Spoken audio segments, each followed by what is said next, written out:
गायत्री मंत्र शक्तिशाली या खतरनाक, क्या है इसके पीछे की असलियत? ओम भूर्भुवः स्वः तत्सवितुर्वरेण्यं भर्गो देवस्य धीमहि धियो यो न प्रचोदयात्। इस मंत्र को हम लोग बचपन से ही पढ़ते और सुनते आ रहे हैं। कहा जाता है कि इसी गायत्री मंत्र के जाप से सभी समस्याएं दूर हो सकती हैं। वहीं शास्त्रों में इसे बेहद शक्तिशाली और चमत्कारी बताया गया है। लेकिन क्या आपने कभी सोचा है कि ये असल में शक्तिशाली है या फिर खतरनाक? सबसे पहले आपको बता दें, इस मंत्र का मतलब होता है सृष्टिकर्ता प्रकाशमान परमात्मा के तेज का हम ध्यान करते हैं। परमात्मा का वह तेज हमारी सद्बुद्धि को सद्मार्ग की ओर तेज चलने के लिए प्रेरित करे। दोस्तों, इस मंत्र के फायदे तो बहुत हैं, लेकिन इसको पढ़ने के कुछ सही नियम होते हैं, जिसके बारे में ज्योतिष शास्त्र में भी बताया गया है। जिसके साथ ही यह भी बताया गया है कि कब यह मंत्र शक्तिशाली से खतरनाक में परिवर्तित हो जाता है। आपको बता दें, गायत्री मंत्र को यजुर्वेद और ऋग्वेद के 2 भागों ने मिलकर बनाया है। वहीं इसके जाप मात्र से मनुष्य को भौतिक और आध्यात्मिक दोनों तरह के सुखों की प्राप्ति होती है। और तो और शास्त्रों की माने तो आकाशवाणी के जरिए ही सृष्टि के रचयिता को गायत्री मंत्र की प्राप्ति हुई थी। लेकिन इस मंत्र का जाप करने के लिए कुछ नियम होते हैं, तभी इसका सही प्रभाव आपके जीवन में देखने को मिलता है।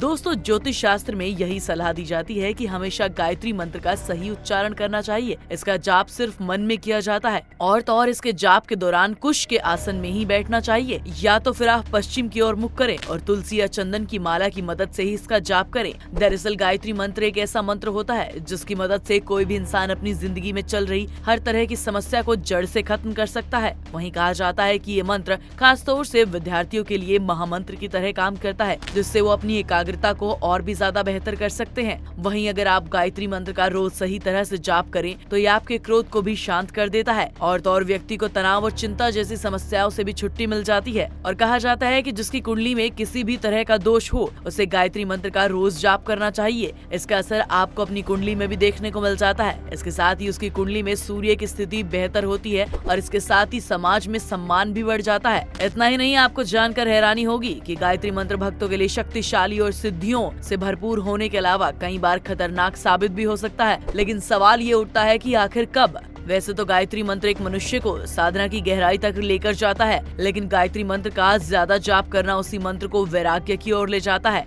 इसलिए कहा जाता है कि एक उचित सीमा से ज्यादा देर गायत्री मंत्र का जाप करने से व्यक्ति पूरी तरह से साधु के स्वभाव से भर जाता है, जिसके चलते उसके दिल और दिमाग में घर और परिवार और दुनिया के प्रति कोई आकर्षण नहीं रहता और वो अपने इष्ट देव के चरणों की भक्ति में खो जाता है। और तो और गायत्री मंत्र के जाप से मनुष्य के पिछले सारे पाप और पुण्य खत्म होना शुरू हो जाते हैं, ताकि उसे मोक्ष मिल सके। ऐसे में उसकी सुख समृद्धि भी समाप्त होने लगती है और वो दरिद्र बनने लगता है। हालांकि वहीं दूसरी तरफ जब उसे धन की आवश्यकता होती है, तब माता लक्ष्मी खुद उसके सारे काम पूरे करने के लिए आती है, लेकिन आम जीवन में उसके पास पैसा नहीं रहता। वहीं अगर गायत्री मंत्र बताए गए समय में नहीं किया जाए तो इसका जीवन पर बहुत ही बुरा प्रभाव पड़ता है। ऐसा करने से मनुष्य के जीवन से परेशानियां खत्म होने का नाम नहीं लेती। इसी के साथ ही सलाह दी जाती है कि गायत्री मंत्र का जाप सूर्यास्त के बाद और आधी रात में कभी नहीं करना चाहिए, वरना वो व्यक्ति पतन की ओर चला जाता है। गायत्री मंत्र का जाप सही समय सूर्योदय से पहले या सूर्योदय के बाद तक और दोपहर में होता है। इतना ही नहीं, अगर कोई गलत उद्देश्य के साथ गायत्री मंत्र का जाप करता है या फिर अशुद्धि के साथ गायत्री मंत्र के प्रति आस्था न रखकर जाप करता है, तो उसके परिणाम स्वरूप व्यक्ति को धन व्यापार में घाटे का सामना करना पड़ता है। तो दोस्तों, आज की वीडियो में बस इतना ही। अगर आपको हमारी वीडियो पसंद आई हो तो कमेंट करके जरूर बताइएगा।